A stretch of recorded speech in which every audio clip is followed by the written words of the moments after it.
Graças e paz, igreja. Pastor Edgar mandou agradecer os irmãos pela oração. Já está em casa, a viagem foi bem, mas chegou, já era tarde, e já estava programado de eu conversar com os irmãos hoje, e ele pediu para agradecer, tá? Que chegou em casa, está tudo bem, e durante a semana retornará às funções normais. Quero conversar com os irmãos um pouco hoje sobre Gênesis capítulo 6, versículo 5 ao 22. E viu o Senhor que a maldade do homem se multiplicara sobre a terra, que toda imaginação dos pensamentos de seu coração eram só má continuamente. Então arrependeu-se o Senhor de haver feito o homem sobre a terra, e pesou-lhe em seu coração. E disse o Senhor: destruirei sobre a face da terra o homem que criei, desde o homem até o animal, até o réptil e até a ave do céu, porque me arrependo de haver feito. Noé, porém, achou graça aos olhos do Senhor. Estas são a geração de Noé. Noé era varão justo e reto, e em suas gerações, Noé andava com Deus, e gerou Noé 3 filhos, Sem, Cão e Jafé. A terra, porém, estava corrompida diante da face de Deus, e encheu-se a terra de violência. E viu Deus a terra, e eis que estava corrompida, porque toda a carne havia corrompido o seu caminho sobre a terra.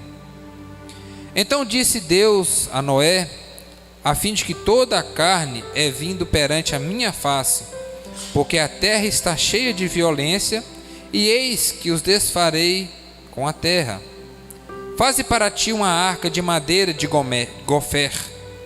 Farás o comprimento da arca, e a betumarás por dentro e por fora com betume. Desta maneira farás de 300 côvados o comprimento da arca, e 50 côvados a da largura, e de 30 côvados a de altura. Farás na arca uma janela, e de um côvado, e acabarás em cima, e a porta da arca porás ao seu lado. Far-lhe-ás andares baixo, segundo e terceiro, porque eis que eu trago um dilúvio de água sobre a terra, para desfazer toda a carne em que há espírito de vida debaixo dos céus. Tudo o que há na terra expirará.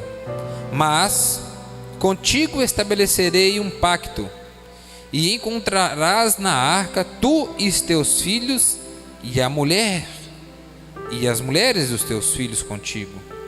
E tudo que vive de toda a carne, 2 de cada espécie meterá na arca, para conservares vivo contigo, macho e fêmea serão. Das aves conforme as suas espécies, dos animais conforme as suas espécies, e do réptil da terra conforme a sua espécie, 2 de cada espécie virão a ti, para conservares em vida. E tu toma para ti de toda a comida que se come, e junta-te para ti, e te será para alimento para ti e para eles. Assim fez Noé, conforme tudo o que Deus lhe mandou, assim o fez. Paz, nós te louvamos, Deus. Espírito Santo de Deus, a Bíblia nos fala que você é o Senhor, que convence o homem do pecado, da justiça e do juízo, e que grandes homens fizeram o que fizeram porque foram usados pelo Senhor, foram apenas ferramentas. Todos eles nós chamamos de grandes, mas são pequenas como cada um de nós, mas que deixou que o Senhor, que está acima de todos, o usassem para fazer a tua obra.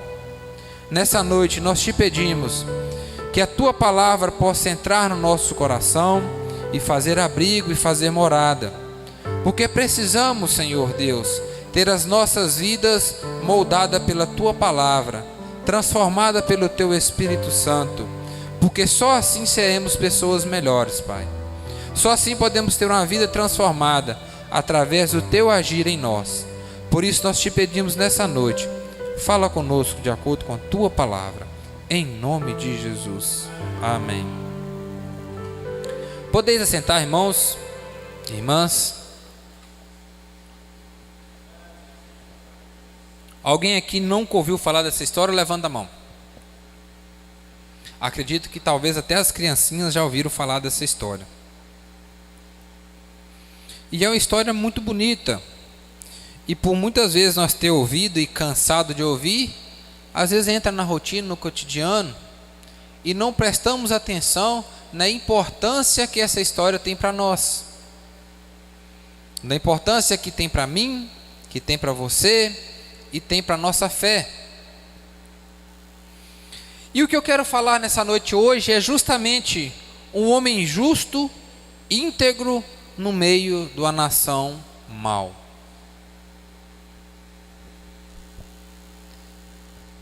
É uma história tão antiga, mas parece que está falando de hoje, não parece? Está tão contextualizada com os dias de hoje. Por isso que a palavra de Deus, ela tem crédito, porque ela foi feita há muitos e muitos e muitos e muitos anos atrás, e até hoje tudo o que diz é verdade e é contextualizado para nós hoje, e que traz mudança de vida. Então nada melhor, irmãos, do que falar sobre isso. Nós que vivemos em um mundo onde as pessoas são más, onde as pessoas são más, e cria um grupo de pessoas que são justas. Mas uma coisa, irmãos, que me faz ficar surpreendido, e que já comentei com alguns irmãos, é uma coisa chamada tempo. Como assim, irmãos? Há um ditado popular que o tempo cura todas as feridas. Veja bem, irmãos, não é bem assim. Se nós pegarmos a genealogia de Adão e começarmos a perceber que de Adão até Noé havia apenas 10 gerações. 10 gerações, irmãos. É lógico que aqueles homens viviam muitos anos, 930, 970, o que viveu menos viveu 300 anos e foi arrebatado pelo Senhor. Mas eram homens que viviam muitos anos, mas as gerações eram curtas. Depois de 10 gerações que Deus fez o homem, Deus se arrependeu. E se a gente prestar atenção em alguns detalhes, nós vemos que a tradição do povo era que os ensinamentos, a cultura, a religião, tudo era passado de geração em geração, dos pais para os filhos. Imagina Sete falando para o seu filho: ó, seu avô Adão, sabe seu avô Adão aí? Pois é, ele vivia lá no céu. Ele via Deus face a face. Aí ele pecou, caiu. Imagina o netinho chegando para o vovô e falar assim: ô vovô, por que nós não estamos mais no céu? Você imagina a vergonha de Adão naquela situação. E de repente as histórias foram passando de pai para filho, de pai para filho, até chegar a Noé. E com certeza Noé sabia das histórias em que o seu tataravô Adão tinha feito, e o que ele tinha a oportunidade de viver uma vida e mudar toda a raça humana, mas por escolhas erradas, toda a humanidade, toda a natureza sofre por causa de escolhas mal tomadas. Possivelmente Noé ouviu falar de Deus, do Deus de Adão, que fez tudo. Mas ao mesmo tempo, quando ele via que o seu pai, os seus tios falavam de um Deus justo, ele também olhava para o testemunho de toda a humanidade e fala assim: mas não foi por isso que Deus tirou Adão do céu, do paraíso? E agora nós estamos fazendo a mesma coisa que ele fez? Não é por isso que nós caímos aqui?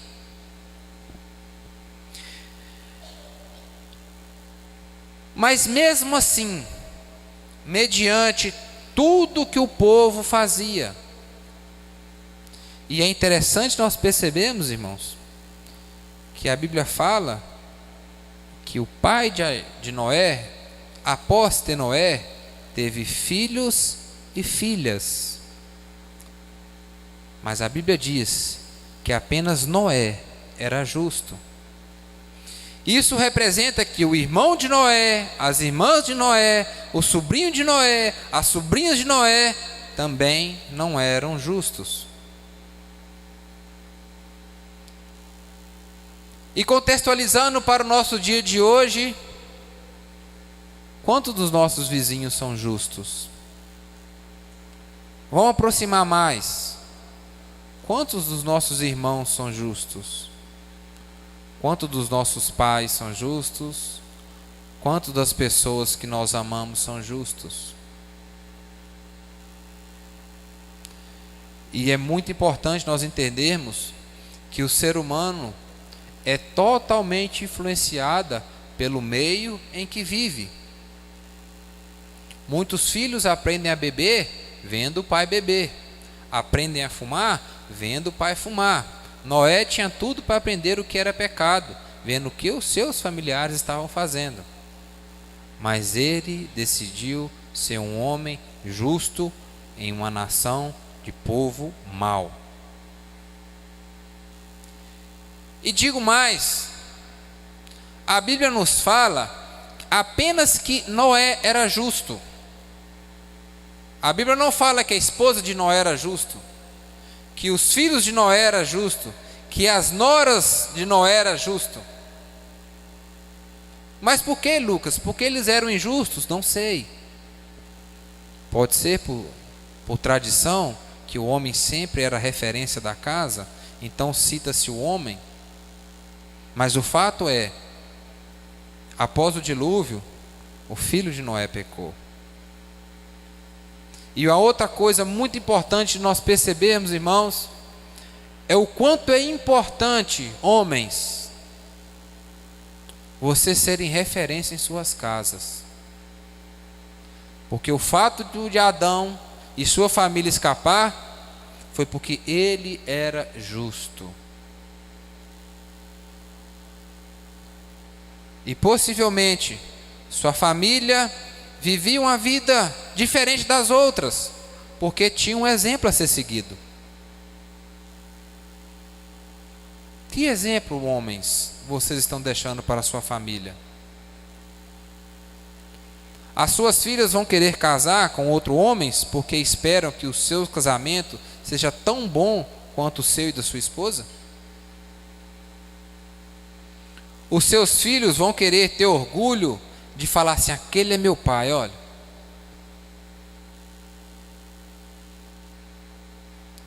O que seus filhos vão ser, o que as vossas filhas vão ser, parte disso reflete do seu testemunho em casa. Ah, então, irmãos, eu fiz tudo certo, meu filho não fez errado. Livre-arbítrio. Mas ele aprendeu o que é certo. Que tipo de exemplo vocês estão sendo dentro de suas casas? Isso engloba vocês também, mães. Não é só para os pais. Os seus filhos vão querer casar com a mulher igual você? As suas filhas vão querer ser pessoas como vocês? Não cabe a mim dizer, mas cabe a você fazer o julgamento. Que tipo de pessoa você é nessa geração? Não é simplesmente, a Bíblia fala que ele era justo.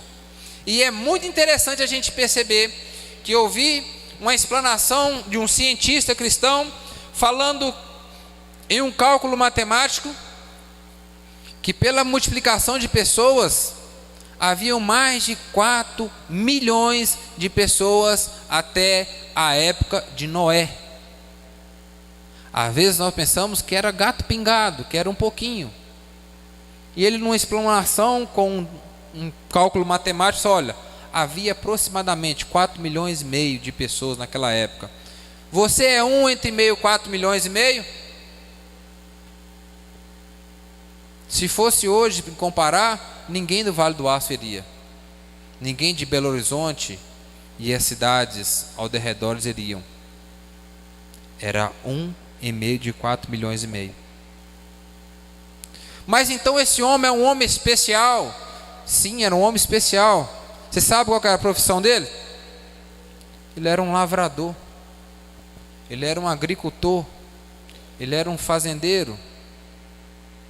E como um fazendeiro, ele sabia o que era necessário para plantar uma vinha, para possivelmente plantar um milho, possivelmente para plantar as hortaliças, e aprendeu a depender do clima, aprendeu a depender do sol, da água, aprendeu a depender de Deus, porque hoje, com a máxima tecnologia que nós temos, se não vier chuva, dá problema.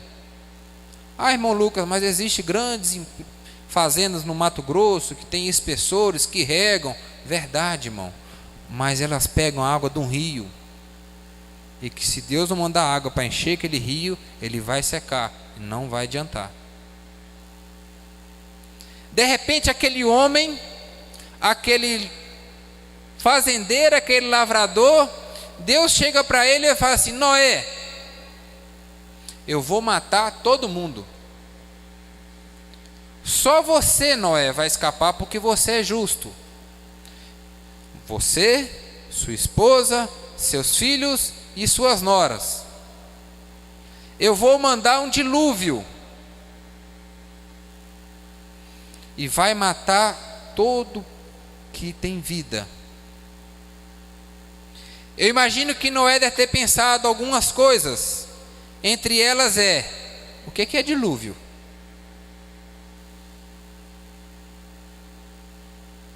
O que é dilúvio? A Bíblia fala que Deus falou que ia abrir as comportas do céu, ia abrir as portas, ia encher de água.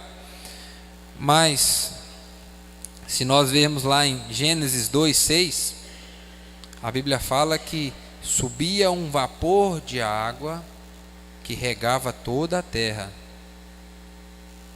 Ou seja, até então não havia chuva. Isso, inclusive, irmãos, ainda é uma coisa muito discutida entre alguns acadêmicos. Alguns afirmam que isso era literal, outros afirmam que não. Mas, de qualquer forma, o Senhor avisou: vou mandar muita chuva. E de repente Noé chega e fala assim: mas como assim vai morrer meus irmãos, as minhas irmãs, os meus sobrinhos, as minhas sobrinhas, até aquela criança recém-nascida vai morrer? Talvez se ele tivesse algum animal de estimação, talvez iria morrer também, não sabemos. Primeira coisa que Noé pensou foi isso, acredito eu. Isso não está na Bíblia. Outra coisa, eu devo estar ficando doido. Não pode ser, como assim? Como assim? Eu construí uma arca? Deus vai mandar chuva sendo que nunca chove? Eu aqui no meio do meu campo fazer uma arca? E uma arca, irmãos, de 135 metros de comprimento. Quem é bom de medida aqui? Qual que é a largura total, a profundidade total dessa igreja? Dá uns 20 metros, irmãos? Quanto? O terreno todo tem 30 metros. Ou seja, o terreno todo é um pouco maior que a largura da arca. O comprimento é 135. Então deve que dar do estacionamento até na esquina, mais ou menos. Como assim? Deus está me chamando, eu que só sei plantar alface, só sei plantar uva, só sei plantar oliveira, fazer uma arca? E Deus ainda vai mandar dilúvio? Coisa que eu aprendi agora, o que é dilúvio? Não tem lógica, eu estou ficando doido. Como assim? Como assim? E é muito interessante quando a gente percebe que em todo o discurso não houve diálogo entre Deus e Noé. Houve apenas um monólogo, onde Deus falava e Noé ouvia e obedecia. Se fosse eu, irmãos, iria pensar isso. Eu estou ficando doido. Eu vou fazer igual o Gideão, vou fazer prova com Deus, vou orar mais, vou enjoar mais. Eu vou para o pastor Edgar orar para mim, porque eu estou ouvindo coisas. Estou ficando doido. Como assim eu? Irmãos, Deus dá tarefas para quem tem fé, para quem acredita, para quem está disponível. Deus muitas vezes não dá a tarefa para aquela pessoa que nós achamos que está mais capacitada. Quem faz é Deus, quem opera é Deus. Nós só somos a ferramenta. Você imagina a tarefa. E ele sendo lavrador, ele sendo agricultor, quem já plantou alguma coisa aqui, levanta a mão. Verdura, legumes, alguém já plantou? Quando a alface chega no tamanho ideal, se você não pegar, o que acontece? Ela pendoa, né? Ela estraga, ela perde. A uva, se passar do ponto, ela já começa a apodrecer. A fruta, ela cai do pé. Então ele, como lavrador, ele sabia que ele tinha que trabalhar o seu trabalho na lavoura, e que a plantação não o esperava. Ele tinha que trabalhar para comer, mas ele também tinha que atender o pedido de Deus, porque Hebreus capítulo 11 versículo 7 diz que Noé fez a arca por crer, por fé e também por medo. Bom, Deus falou que vai mandar, então vou mandar, vou salvar a vida da minha família. Então, além de fazer uma obra tão grande que é uma arca, que nós vamos discutir um pouco mais para frente, ele também tinha que trabalhar na roça dele. E é diferente de nós hoje, irmãos? Não é diferente. Nós hoje somos empurrados pelo capitalismo a trabalhar desde a hora que acorda até na hora que não aguentar mais a trabalhar. E muitas vezes a obra do Senhor, o propósito de Deus na sua vida, a vontade de Deus fica para depois. Ah não, mas tem o pastor lá na igreja, o pastor faz, o irmão fulano de tal faz, o ciclano faz. E de repente aquele homem, além de ter que levantar de madrugada para plantar, para colher, ele tinha que também separar um tempo para fazer uma arca. Uma arca de 135 metros, 3 andares. Aí me vem a pergunta que eu quero fazer para vocês: onde foi ou qual madeireira que Noé comprou as pranchas de Gomer já prontinha, aparelhada para ele colocar?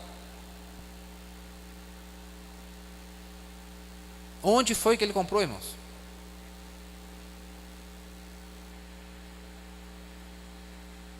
Bom, não tinha, né?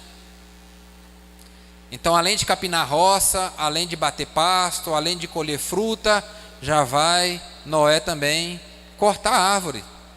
Possivelmente foi lá, buscou a motosserra dele. Detalhe, não tinha motosserra também, né? Na melhor das hipóteses, ele pegou um machado. Na melhor. Ou algo parecido. Porque, se lermos um pouquinho atrás, um dos seus descendentes era um metalúrgico, já sabia trabalhar com ferro e com bronze. Então possivelmente já tinha alguma coisa cortante. Possivelmente. Eu não vou nem falar um gupião, os irmãos mais antigos aí vai saber. Mas nem isso tinha. Agora pensa bem, irmãos. Toda vez que eu tenho que fazer alguma coisa, construir alguma coisa no meu trabalho, a primeira coisa que eu faço é um projeto. E no projeto tem lá a descrição de tudo que tem que ser. E a descrição Deus falou: 135 metros, 22 de largura, 13 de altura, 3 andar, tampado em cima, de madeira tal, betumada, toda por fora. Betumada é um composto do petróleo, tá, irmãos? Que tinha lá. Então usava para impermeabilizar. Esse é o escopo.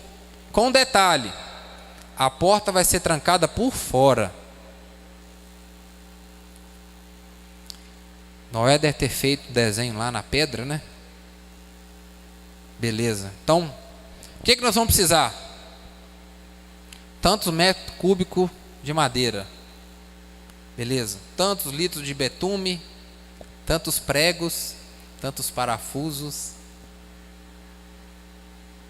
Onde ele comprou o parafuso, irmãos? Onde ele comprou o prego?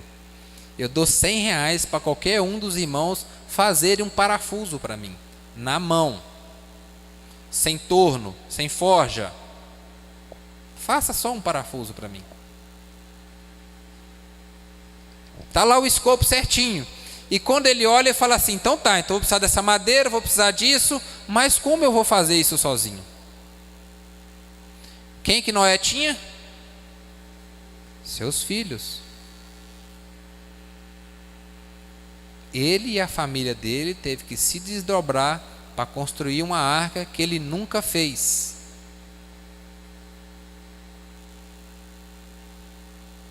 Você e sua família têm objetivos em comum? Você, marido, compartilha com a sua esposa o seu objetivo, os seus planos? Você, esposa, compartilha com seu marido os seus planos e os seus objetivos? E melhor, vocês compartilham com seus filhos? Ele é muito novo, ele não pode saber. Vamos proteger ele aqui. É um rapagão de 17 anos nas costas, ainda está sendo protegido. Possivelmente esse de 17 anos já trabalhava há muito tempo com seu pai lá no campo. Então o que Adão tinha?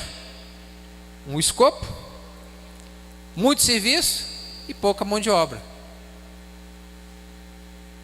Quem conhece aí de floresta, de mata, tem um detalhe: sabe que não existe grandes concentrações do mesmo tipo de árvore num espaço curto. Por exemplo, quando você vai numa plantação de eucalipto, só tem eucalipto, porque foi feito pelo homem. Mas quando você vai na natureza, tem um pé de angico aqui, tem um pé de angico daqui 200 metros, daqui 500 metros, tem espalhado.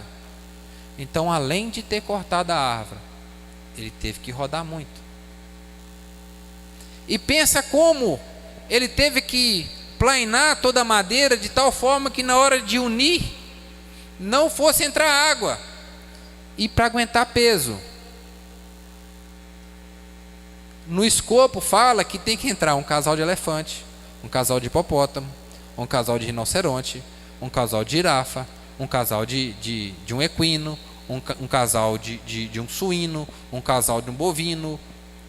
O escopo era pesado. E como que ele ia construir isso tudo? Como ele ia fixar uma peça na outra? Como ele ia parafusar isso? Não tinha. Possivelmente era tudo no encaixe. E como é que ele ia curvar a madeira, fazer aquela curvatura na frente? Comece aí, irmãos, a pensar como é que era a arca. Ele tinha que curvar a frente, curvar o fundo. Deus usou um lavrador para fazer o serviço de um engenheiro.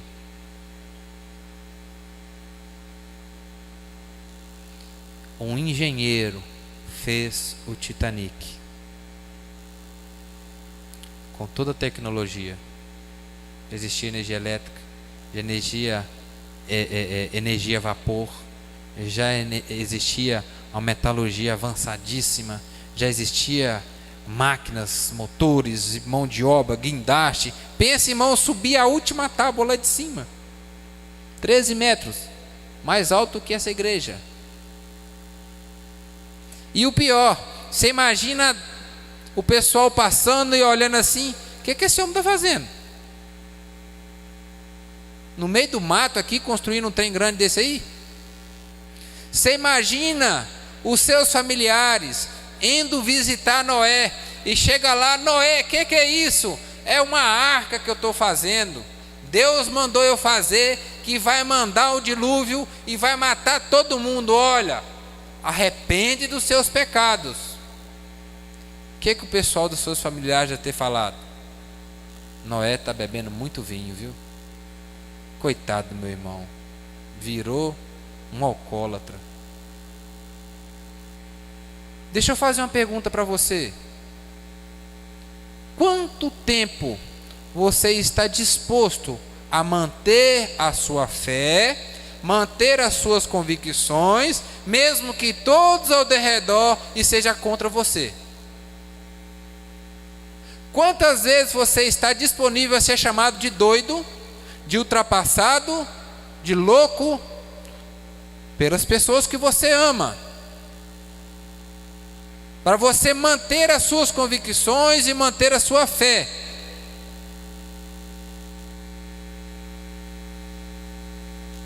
Quanto tempo será que demorou a construção daquela arca?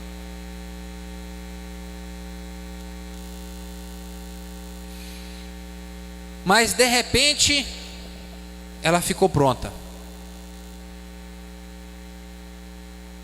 As pessoas viviam vidas como hoje, como a Bíblia diz, casavam-se e davam-se em casamento. As pessoas viviam a vida como nós estamos vivendo aqui, nunca esperando por que vai acontecer no dia de amanhã. E nas rodinhas de conversa, o Noé era chacota. Até que de repente começa a chegar um casal de urso, um casal de onça, um casal de cavalo, um casal de elefante, e começou a chegar. E Deus fala: Noé, entra para dentro, você, sua família e os animais, e eu vou trancar pelo lado de fora. A Bíblia diz que choveu 40 dias e 40 noites constantemente.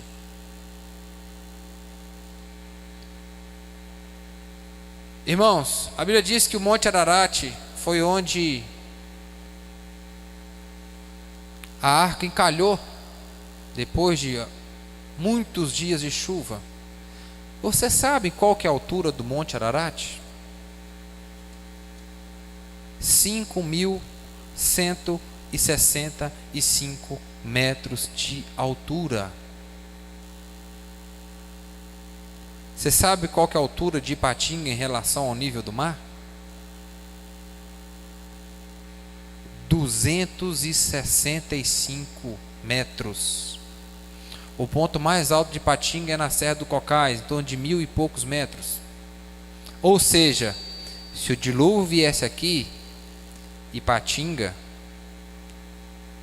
não ia sobrar nada.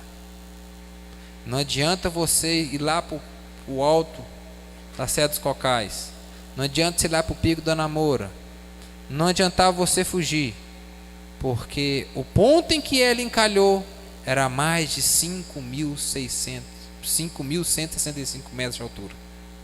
E tudo isso aconteceu em 40 dias e 40 noites. A sua vida, o seu comodismo, a sua fé, o universo, a natureza e tudo que há pode mudar em 40 dias. A paz em que você vive na sua vida, ou a tristeza que vive a sua vida, se Deus quiser, pode mudar em 40 dias ou menos. Bastou apenas 40 dias, irmãos.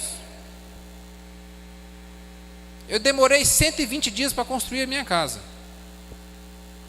Os irmãos que estão reformando aí já estão sofrendo, sabem que é brabo. E Deus resolveu simplesmente destruir tudo com 40 dias. A sua vida, bem quietinho, acomodado, como é que você está?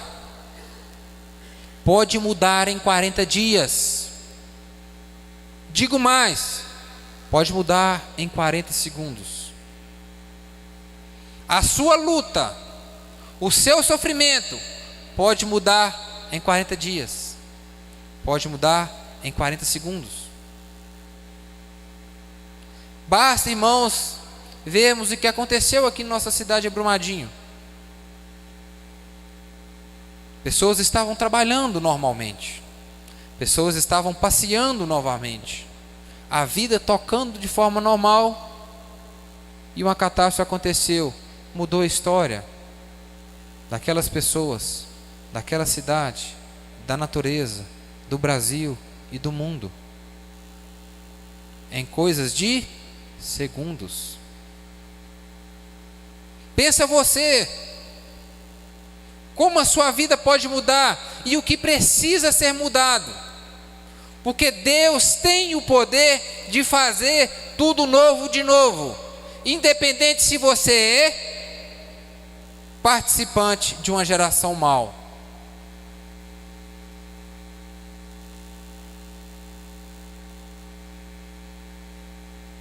$40 dias. E depois que entrou todo mundo, imagine, irmãos, Noé e sua família ficou quase um ano dentro daquela arca. Quase um ano. Tratando de animal, limpando a arca. Alguns especialistas dizem que possivelmente muitos animais entraram em estado de hibernação. Alguém já ouviu falar que o urso hiberna? Chega no inverno, ele entra para dentro de uma caverna, o seu metabolismo baixa, ele quase que entra num coma. E que possivelmente os animais que entraram ali também eram filhotes. Você imagine como é que ele ia tratar de um casal de leão? Como é que eles iam tratar de um casal de elefante? No final só ia ver os felinos, que ia comer todo mundo.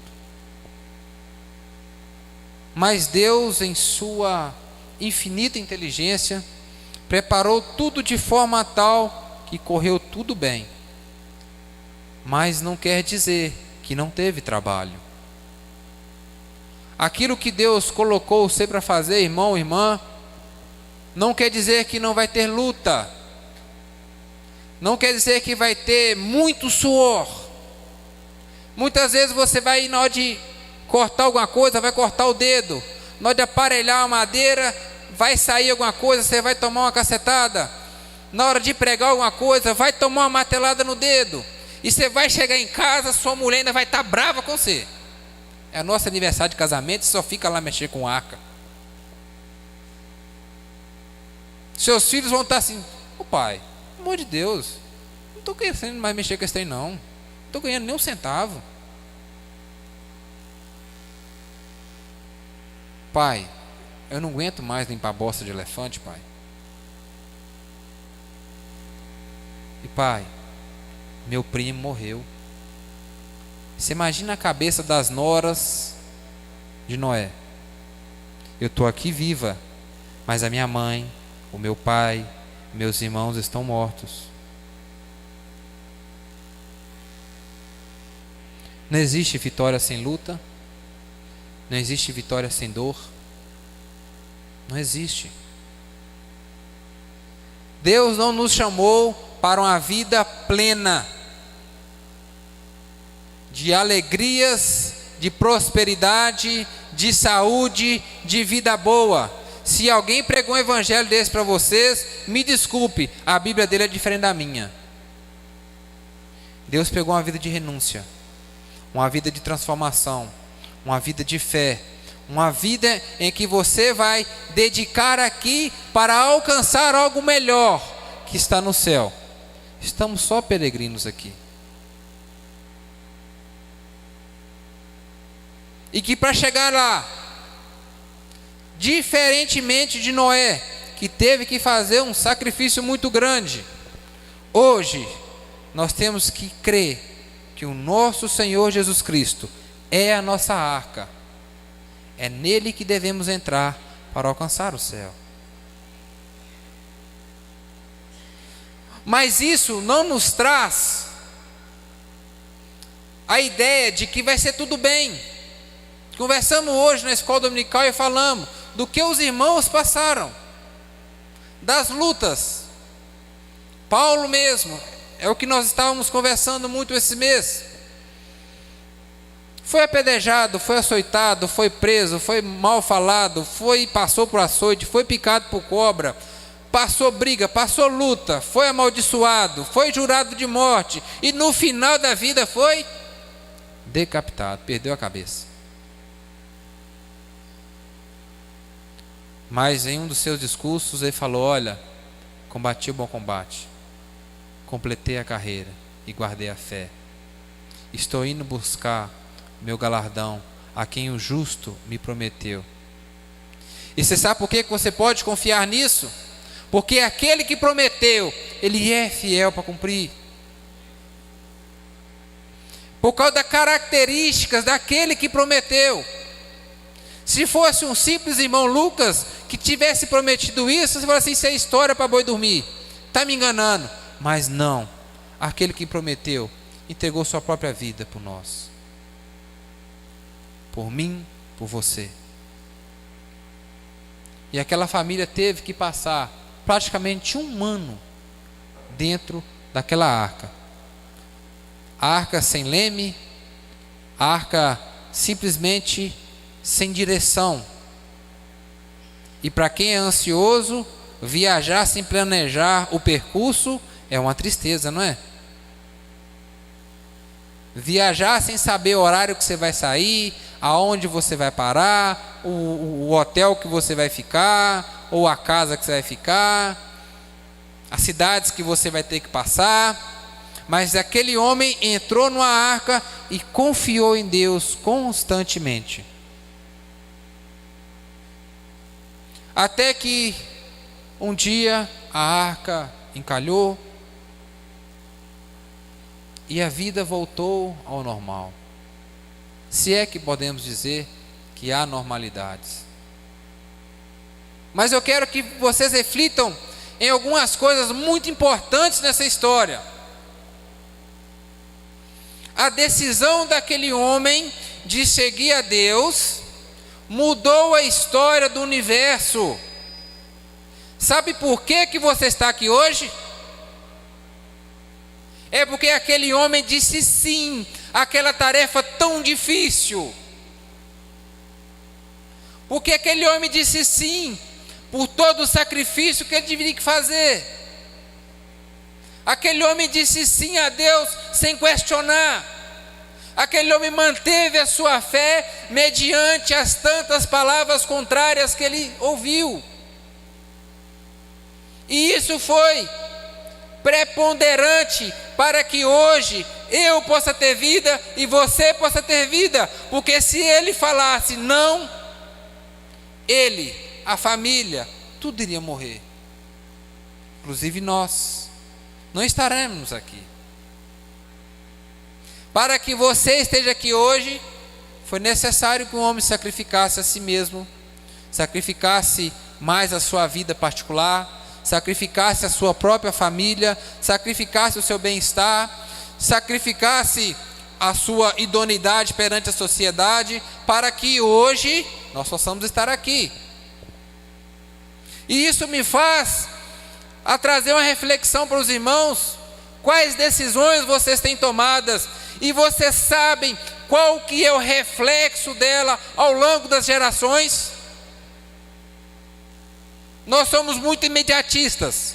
Nossas decisões são tomadas no agora para que resolva o agora. O amanhã, deixa para amanhã. E não conseguimos ver o que essas consequências possam trazer ao longo dos anos. A consequência de Noé, nós vemos claramente nisso, em que sua vida foi poupada, a vida de sua família foi poupada, e hoje nós estamos aqui, e quando olhamos para o céu, e vejo a chuva, e vimos o arco-íris, é até hoje a prova da aliança que Deus fez com Noé.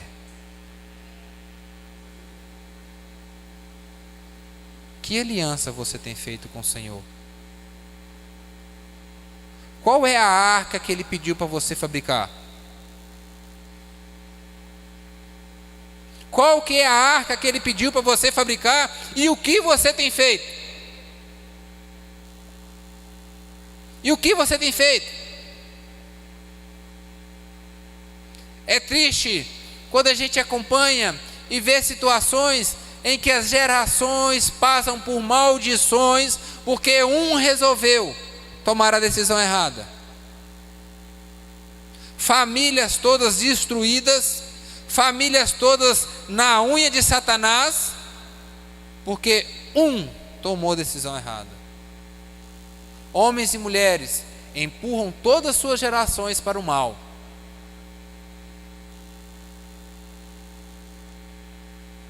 Reflitam sobre isso. Olhem através das gerações. E principalmente, como Davi disse, sê tu uma bênção. Que se alguém no seu passado tomou uma decisão errada, assim como na vida de Noé, que Adão tomou uma decisão errada, a partir de você, as coisas se façam todas novas, e que sejam bênção para a sua família e para todas as suas gerações. E para todas as gerações da terra. Que o seu filho, pai, se espelhe em você, mas que você seja um espelho de Cristo, que ele possa olhar para você e ver Cristo. Mulheres, que os seus filhos possam olhar para vocês e ver a face de Cristo. Jovens, que ao derredor, todos que estão ao seu redor, possam ver vocês a face de Cristo. Porque um dia, vocês vão olhar para trás e vão olhar o rastro que você deixou. E como Paulo certamente certa vez diz, procure ser um obreiro aprovado, do que não há de que se envergonhar. Quando seus cabelos já estiverem brancos, e você reunir com sua família, que você possa olhar para trás e não ter nada de que se arrepender. Olhar para sua família e ver se a sua família é uma bênção ou uma maldição na sociedade que vive.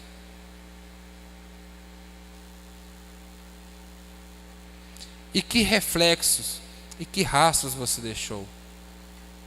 Deus cumpriu a aliança e o pacto que ele fez com Noé. E Noé fez o que Deus tinha pedido. Dali para frente é um outro assunto. Mas até então, a natureza foi abençoada pela atitude de Noé.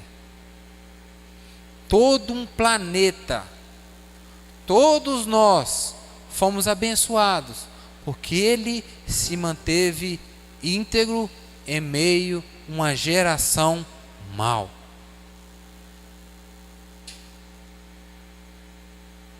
Quero nessa noite fazer duas perguntas para você. E peço que você reflita. E quando você deitar hoje na hora de dormir, você responda para si mesmo. A primeira pergunta: se vier um dilúvio hoje, qual posição você estará? Do lado de dentro ou do lado de fora da arca?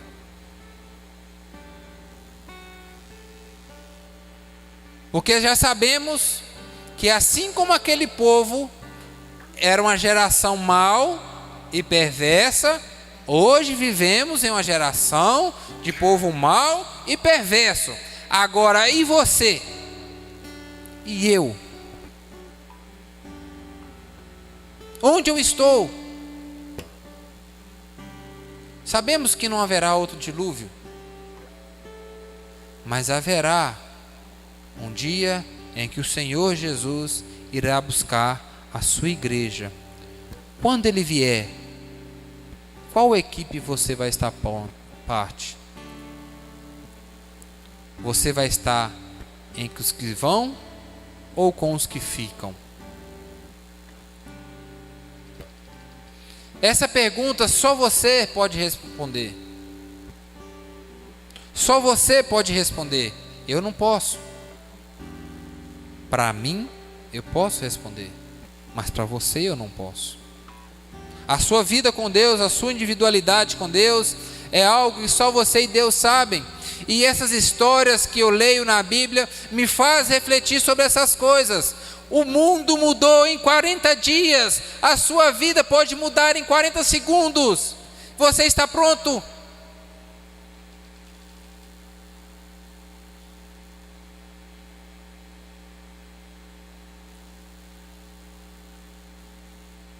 Meu cunhado, compartilhando comigo uma coisa, disse que há 30 anos atrás esteve na Venezuela e que o aeroporto de Venezuela há 30 anos atrás era melhor que o aeroporto de Confins de hoje. Era um país próspero, o segundo maior produtor de petróleo do mundo.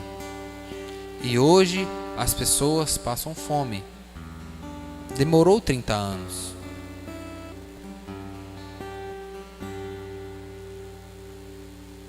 Quantas famílias estão chorando por pessoas que nesse momento tiveram um infarto fulminante, sofreram um acidente, ou até mesmo aquela catástrofe lá de Brumadinho? Suas vidas mudaram.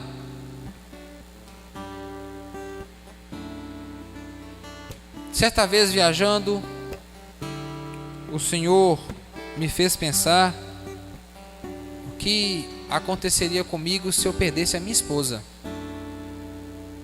Alguém já pensou isso aqui? Levanta a mão. Só eu que sou doido.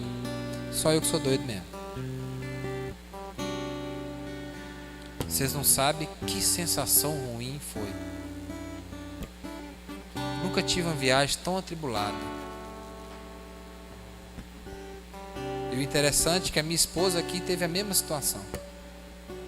Estava indo para Ouro Branco e no caminho, pensando nessas coisas, como a minha vida seria se eu perdesse a minha esposa agora. Eu já sofri um acidente de carro, irmãos, então toda viagem que eu viajo sozinho, eu tenho medo de morrer, de bater o carro, de sofrer um acidente. Essa foi diferente. Essa eu tive medo de perder minha esposa. Agora, e se você for? Como vai ficar a sua família? Como vai ficar você com Deus? Nós não temos domínio, irmãos, nem do oxigênio que nós respiramos, nem das palavras que falamos.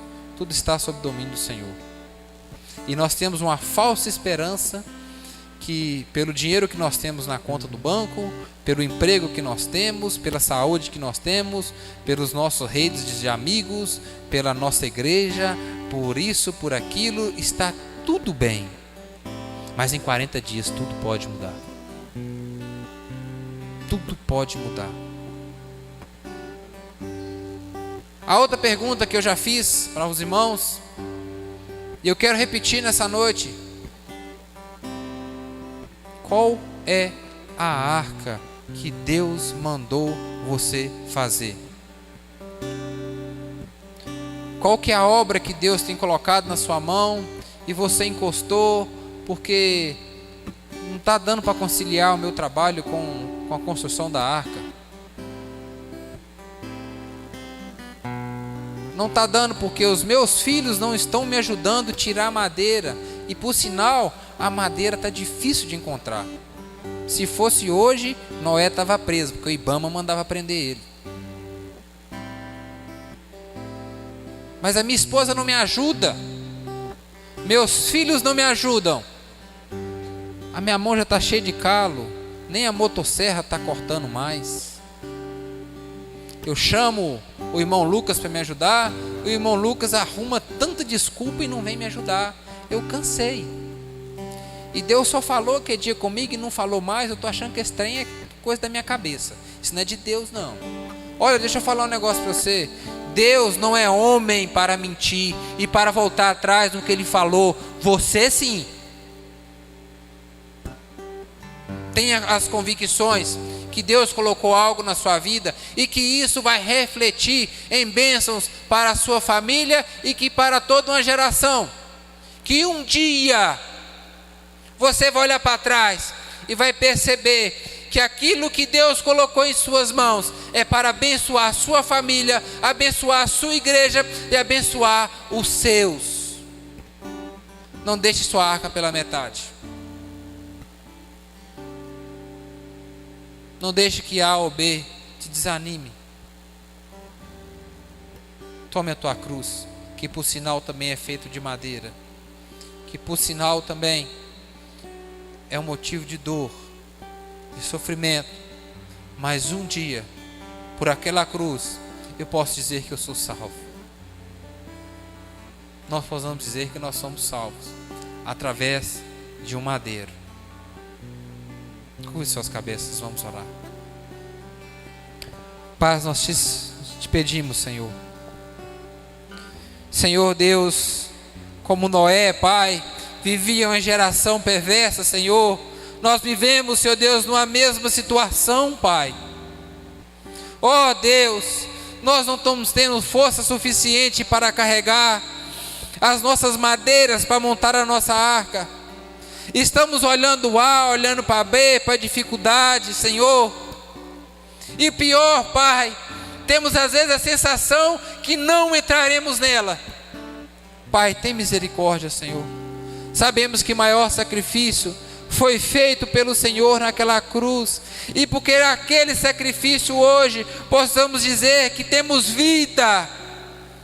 Não deixa, Senhor Deus, que os nossos olhos olhem para o lado direito, para o lado esquerdo, mas que possamos ficar fitados no Senhor, que é de lá que vem a nossa salvação. Pai, nos fortalece para fazer a Tua obra, fazer a Tua vontade, de acordo com da forma que lhe apraz. Use a cada um de nós, Senhor, nas mínimas coisas, porque sabemos que fazemos pouco, é o Senhor que faz muito, porque somos ferramentas na mão do Senhor, Pai. Renova a nossa fé em Ti, Senhor.